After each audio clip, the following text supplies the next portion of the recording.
Morning, Year 9. Welcome to Remote Learning 2021. I'm excited to see what you guys can achieve in this time. I want you to take this seriously for the next week and set some goals about what activities you might be able to complete.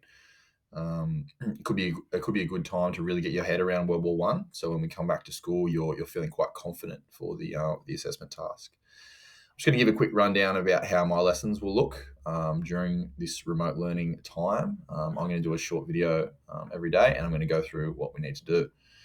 Every time you'll start with the lesson plan on Compass. And there'll be a video here. I'm recording it at the moment, but it'll just be embedded in there. And we're going to go through some learning intentions. So today we're actually going to have a little bit of a look at the reasons World War One started, some short-term and long-term causes. And again, that leads on to the success criteria. By the end of today, I'm hoping that you can identify the long-term and the short-term causes of World War One. The activities today come from two of the OneNote pages, and I've linked these in here. So you should hopefully, if you've got OneNote downloaded on your computer, you'll be able to click on Causes of World War One. And if I just click Open in OneNote, Windows 10, and it'll take you to where you need to be. We've had a little bit of a look at the main causes already. We wrote some notes on militarism, alliances, imperialism, and nationalism. And I had a little bit of a look at this one about starting a fight in the playground. If you can remember, someone picked on someone who picked on someone who picked on someone. We've got some short-term causes over here, and we had a really short discussion the other time about an assassination. Archduke Franz Ferdinand is assassinated in Bosnia. There's going to be some videos that we watch on that later, but that's really seen, as you can see that here, as one of the sparks that started World War One. We had these ideas that we've got this build-up of the main causes, MAIN, and then there's some short-term things that really fired off the war and started it and increased the aggression from each country. So have a quick little look through that.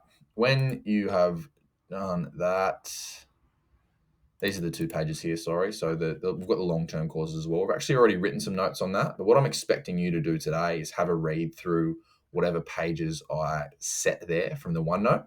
And today it's just causes and long-term causes. And then you need to pick, and the long-term causes just goes through that MAIN. You need to pick one of the activities.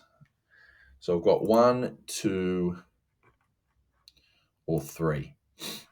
These are the 3 activities that you can pick today. You only need to do one. If you do one and realize that you're interested and you want to keep learning, please keep going. But let's say you decide you want to do activity 2, which requires you to have a look through these slides here.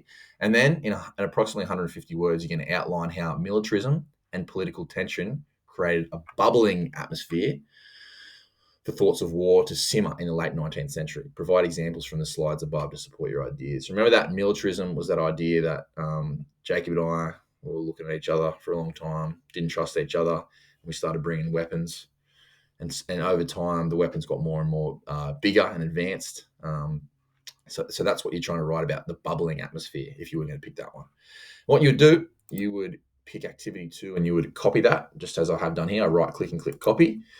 And if I was Jacob, I would go into, you can just do this in class notes, and you go down here and you would right click and paste. And there you've got it in your slide. And Jacob could come down here and write whatever he wanted to answer that question, which then I can see. All right. And that's going to be how I mark the role at the moment. I'm not creating a Teams yet. I don't need to. I just want to see on OneNote that you guys are creating pages, copying activities into your. Put them in class notes, please, so it's easy for me to say. Yeah, let's make sure you say that. Let's put them in class notes. I'm here on email all day. Just let me know if you've got any questions about what you need to do. But this is all you need to do today. Have a read through these 2 slides, these 2 pages, and then try and complete activity 1, 2, or 3. If you start an easier one and you decide you want to go harder, do them both. Love to see some multiple efforts.